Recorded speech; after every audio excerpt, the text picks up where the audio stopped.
Ja nadviažem na tie kontakty premiéra Fica na Ruskú federáciu, pretože Slovensko chce mať prístup k ruským energiám. Arménsku dnes Rusko pohrozilo, že ak sa bude viac zbližovať, ako sa teda momentálne začína zbližovať s Európskou úniou, že Arménsku teda nebude dodávať energie, konkrétne plyn.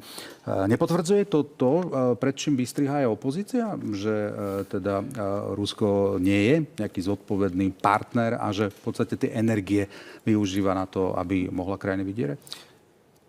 Ja vás hneď vyvediem z omylu, tak ako vyvediem aj pána kolegu z omylu jednou krátkou reakciou na to, čo povedal. Keby sme boli strčení, tak ako ste to, parafrazujem teraz, tak by sme nepodporili, a to je v podstate prvý krok pred vznikom toho tribunálu, tak by sme nepodporili vznik a nepodpísali by sme tzv. Register škôd. Napríklad civilistov, hej, čiže škody, ktoré boli napáchané na civilnom obyvateľstve, či už nejaká infraštruktúra, bývania a tak ďalej. Tak, pardon? Myslíte, prerušilo vládu? Nie, to sme urobili my v súvislosti so vznikom tohto tribunálu, pretože tomu predchádzal ešte tzv. register škôd, ktorý sme podporili, a zároveň druhýkrát zopakujem a pomalšie, my sme to nezablokovali. My sme to nezablokovali. My sme to ani, myslím ten tribunál, ani sme en bloc toho není súčasťou. My sme len povedali, že na teraz, kým nám nie sú vyjasnené všetky administratívno-procesné otázky, tak nemáme dôvod byť toho súčasťou, pretože nevieme, ako to bude vôbec v budúcnosti fungovať. A v súvislosti s tým Arménskom a s tými energiami, no, pán redaktor, prepáčte, kto je zodpovednejší partner? Ten, kto nám tie suroviny dodáva, alebo ten, kto nám tie suroviny niekde na polceste stopne? A ja sa budem donekonečna opakovať, až kým mi to niekto neukáže čierne na bielom a nevyvráti to, čo som doteraz videl čierne na bielom, že jednoducho tá družba bola účelovo zastavená. Pred 24. februárom znižoval dodávky plynu do Európskej únie. Čím spôsobil infláciu? My sme dodávky plynu mali štandardné a dokonca v 2008 alebo 2009 sme ich dokonca reverzom poskytovali Ukrajine. Takže ja neviem, kto tu hovorí, pretože Ukrajina nám vtedy rovnako stopla ten plyn a my sme našli reverzný tok, ktorým sme im ten plyn posielali naspäť na ich územie. Tak ja neviem, chceme sa reálne baviť o zodpovednom alebo nezodpovednom partnerovi? Ja konkrétne náražam na to, že Rusko teda sa vyhráža Arménsku, že ak sa bude zbližovať s Európskou úniou, jednoducho im nebude dodávať plyn. Pýtali ste sa na kontext Slovenska, že či ho ešte my stále považujeme za zodpovedného partnera. Áno, keď to robí Arménsku, teda či sa to nemôže stať v budúcnosti aj nám. Považujeme ho za partnera, ktorý nám dodáva aj napriek tomu, že tá družba bola účelovo pozastavená, tak nám tie strategické energetické suroviny dodával. Naopak, aktuálne, keď sa bavíme aktuálne, tretíkrát v súčasnosti, považujem skôr za nezodpovednejšieho partnera prezidenta Zelenského, pretože urobil to, čo urobil, a neurobil to prvýkrát. Tak ale tam došlo aj k nejakému zbombardovaniu toho plynovodu. Ešte raz. Ja budem presadzovať to, pretože iný dôkaz o zbombardovaní som nevidel, tak budem presadzovať to, že bol účelovo vypnutý. Vnímate to v SAS tak, že teda... Môžem zareagovať? A nech sa páči. V niekoľkých bodoch. Prvý, keď si zoberieme Ukrajinu, v kontexte toho Arménska, že sa zbližuje s Európskou úniou.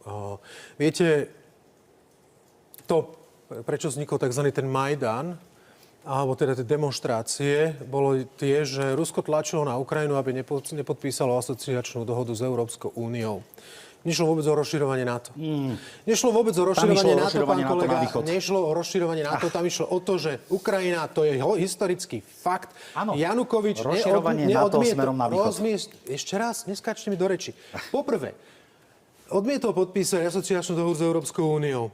OK? Prišiel Majdan, prišla reakcia Ruska, Krím a tak ďalej a tak ďalej. Samozrejme, že si nájdú proste dôvod, že NATO a podobné veci. Druhý prípad. Pred vojnou to plnou formátovou vojnou na Ukrajine 21 a potom 22. Absolútne znižovanie dodávok energii, plynu, ropy a tak ďalej. Napríklad cez plynovod a ropovod Jamal v Poľsku, ktorý úplne vyschol ešte tesne predtým, ako plus sa znižovali dávky aj cez iné cez iné plynovody a ropovody, čo vlastne vyháňalo cenu energií hore, čo mal byť tzv. Ten vyjednávací potenciál Ruskej federácie, že náte nás robiť na Ukrajine a my potom následne znova znížime tie ceny. Tretie, Moldavsko. Moldavsko za každým, keď sa snažilo urobiť nejaký krok svojej sebestačnosti alebo k Európskej únii, ani nie na to, k Európskej únii, tak automaticky došlo zastaveniu plynu. Moldavsko sa zbavilo ruských energonosičov, ktoré dováža z Európy. Bol to pre nich náročný krok. Moldavsko, ktorá je najchudobnejšia krajina v Európe, zbavila sa týchto energonosičov a nenecháva sa už vydierať Ruskou federáciou a zvládajú to. Zvládajú to. My tu máme vládu, ktorá tvrdí, že keď nebude Ruskej federácie, tu zamrzneme. A ja sa pýtam, prosím vás pekne, kto má týmto rozprávkam ešte veriť? Jasne, že Ruská federácia to využíva na vydieranie. Jasne, že Ruská federácia teraz voči Slovensku sa správa tak, že potrebuje nás ako tú nohu vo dverách do Európskej únie, aby tu mala otvorený nejaký kohútik. Ale zároveň, keď sme tu nemali ruskú ropu, tak sme mali lacnejší benzín, ako boli v okolitých krajinách. Odkedy máme ruskú ropu, tak ho máme drahší. Dokonca drahší o 10 centov ako v Českej republike, ktorá nemá ruskú ropu. Takže toto sú výsledky. A teraz poviem, že Arménsko nemá záujem vstúpiť do NATO. Arménsko má záujem priblížiť sa Európe. Chce byť súčasťou tejto európskej rodiny. A pozrite sa, čo robí Rusko. Zakázalo dovoz arménskeho koniaku, Arménci, ktorí vyvážajú kvety do Ruska, tie už sú zastavené a jednoducho postupne robí nátlak. Tento plyn, to je ďalšia, ale to je psychologická vojna, kde už im ukazuje, že toto sme zastavili a teraz to bude takto. Chystá sa tam gruzínsky scenár. Keby na to Rusi teraz mali, že by nebojovali na Ukrajine, tak už ho tam vidíme.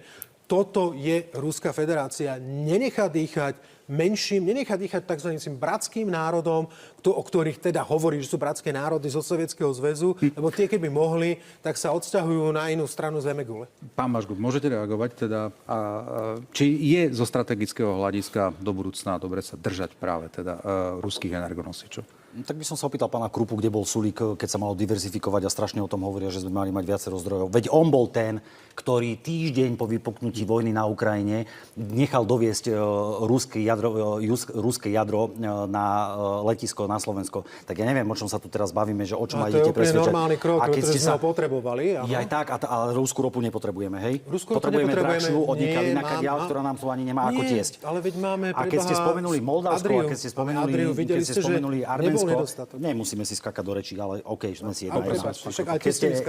Keď ste spomenuli Arménsko a Moldavsko, tak ja môžem spomenúť Srbsko, ktoré je jedna z krajín, ktoré sú veľmi blízko vstupu do Európskej únie, rovnako sú závislí na ruských energetických zdrojoch a záhadným spôsobom ich Rusko nevydiera, alebo ich teda nedrží za niečo, čo vy ste hovorili, že niekto niekoho takýmito strategickými surovinami vydiera. Čiže treba byť trošku objektívny a v súvislosti s tými lacnými pohonnými hmotami, veď vieme, prečo boli lacné, napriek tomu, že sme nemali tú ruskú ropu, vzhľadom na dohodu medzi vládou Slovenskej republiky a uvoľnením, alebo teda zapožičaním určitého objemu zásob a dohode zoslovna v tom o nejakom takom, nazvime to, že zastropovaní tých cien k tomu došlo na jeden mesiac. Ja nadviazem práve aj na tú domácu scénu, vlastne na tú krízu alebo možno stabilitu v koalícii, keď premiéra Fico dal pánovi Dankovi a ministrovi Tarabovi v podstate čas až do konca septembra na to, aby vyriešili ten svoj spor. Dnes ex-minister Hirman z demokratov naznačil, že by mohlo ísť o to, pretože chce, aby možno ešte Taraba bol na ministerstve, aby mohol Slovnaft dostať tie dotácie, o ktoré požiadal. Je to zhruba za 140 miliónov z modernizačného fondu, pretože Tarabovo ministerstvo podpísalo so Slovnaftom v máji 2 zmluvy na 92 až 37 miliónov. Má to spolu súvisť? Prepáčte, kto to povedal? Ex-minister Hirman z demokratov. Ex-minister hospodárstva. To by asi chcelo nejakú reakciu na jeho adresu, že? Ale ja, prepáčte, nemajte mi to za zle, ale vôbec neviem, že o koho ide, tak nebudem radšej reagovať. Každopádne ako to, na čo sa ma pýtate... ex-ministra Hirmana? Budem sa tváriť, že nepoznám. Na margo tej vašej pôvodnej otázky, to znamená nejaké rozpoloženie medzi ministrom životného prostredia Tomášom Tarabom a predsedom Slovenskej národnej strany Andrejom Dankom a toho, čo ste boli povedali, že či to je nejaká kríza v koalícii, alebo vôbec to nie je kríza v koalícii. Keby to mala byť kríza v koalícii, tak sa to asi krízovo rieši, ale vzhľadom na postoj premiéra taký, aký je, to vnímam ako nejakú vnútrostranickú aktuálnu nejaké nedorozumenie medzi predsedom strany SNS a ministrom životného prostredia, ktorí si v tom stanovenom danom termíne toto majú vysporiadať. Všetci vedia, čo majú robiť. Sú tam dané nejaké, nazvime to, že podmienky, to znamená, že do 39. to má byť vyriešené. Aj vzhľadom na počty, ktoré sú, však dávate ilustrak z Národnej rady, tak aj vzhľadom na počty, ktorými koalícia disponuje v Národnej rade. A ja verím tomu, tak ako obidvoch poznám a poznám ich dosť dobre, že sa k tomu postavia absolútne racionálne a dospejú k nejakému riešeniu.